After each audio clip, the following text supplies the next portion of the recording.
గురువు అలాగే సర్పంచ్ గారు అంటే చాలా ఇబ్బందులు పడుతున్న వ్యక్తి మీ దగ్గరికి రాగానే రత్నధారణ అవ్వంగానే ఆయన ఎన్నో కోట్లు సంపాదించారని విన్నాం.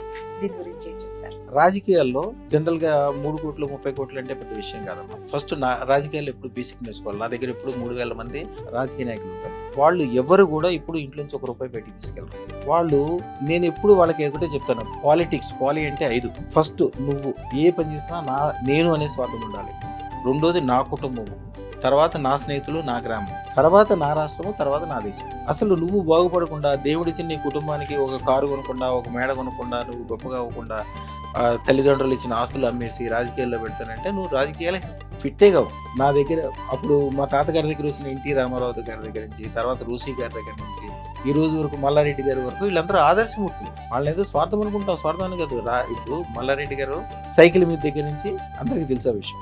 మల్లారెడ్డి గారు ఈ రోజున ఎంత గొప్పడు, సంవత్సరానికి 1,00,000 మంది ఇంజనీర్లు తయారు చేస్తారు. ఎంత ఆదర్శం ఆయన.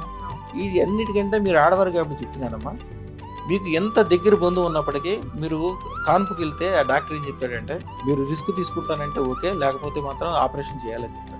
ఆపరేషన్ ఎందుకు చేస్తారో తెలుసమ్మా, మీరు న్యాచురల్గా కాన్పు అయితే మీ దగ్గర 1 గంట 2 గంటలు, ఒక్కోసారి 2 రోజులు కూడా కూర్చోవాల్సి వస్తుంది. వాళ్ళకి ఏం గిట్టుబెట్ట అవుతుంది? ఆ ఆపరేషన్ అయితే 5 నిమిషాల్లో కోసి బయటికి తీసేస్తారు, అయిపోతుంది. రోజుకి ఎన్ని కావాలంటే అన్ని చేయొచ్చు. మల్లారెడ్డి గారి గొప్పతనం అమ్మా, ఈ రోజు కూడా నా హాస్పిటల్లో న్యాచురల్ గా పుట్టేటట్టు చేస్తారు. ఆపరేషన్ కనపడవు, మీరు కావాలని అడిగినా చేయరు.